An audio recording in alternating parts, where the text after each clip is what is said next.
নতুন রূপে দেবা এবং ঝিলিক সম্পূর্ণ জানতে হলে ভিডিওতে একটি লাইক করে দেখতে থাকো। আবারও জমজমাট দুই শালিক ধারাবাহিকের গল্প, যেখানে পিয়ারকে ছাতা চুরি করে নিয়েছে সব তাদের ব্যবসা ধ্বংস করে দেওয়ার জন্য। তখন সবাই মিলে উদ্ধার করবে ছাতা চোরের চোরকে। সেখানে তো চলেও এসেছে আখি। আখি এবার সেজেছে ঝিলিক, আর অন্যদিকে দেবা তো তার বউকে ছাড়বে না একা, সেই জন্য সেও গোয়েন্দা সেজেছে। গোয়েন্দা সেজে আখির পাশে পাশেই থাকছে চোরকে উদ্ধার করার জন্য। অন্যদিকে ঝিলিক, সে সেজেছে সুপারম্যান, কারণ সে টাকা জোগাড় করবে, তাই জন্য সে একটা বড় চ্যালেঞ্জ করবে, যেখানে আগুনের মধ্যে থেকে বাইক চালিয়ে পার করতে হবে।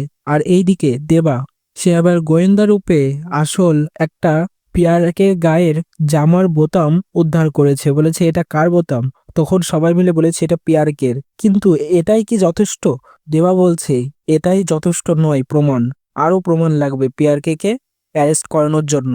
এখন গৌরব বলছে আপনি কে, এত সব জানলেন কি করে পিয়ারকের ব্যাপারে? দেবা তো চমকে যাচ্ছে। তো সত্যি দুই শালিক ধারাবাহিকের গল্পের কাহিনীটা বেশ ইন্টারেস্টিং হচ্ছে। তিনজনেই যেন ছদ্মবেশে, দেবা, আখি এবং ঝিলিক। কেমন লাগছে দুই শালিক? কমেন্টসে জানিয়ে এখনই সাবস্ক্রাইব করে নাও আমাদের ইউটিউব চ্যানেল। ধন্যবাদ সবাইকে।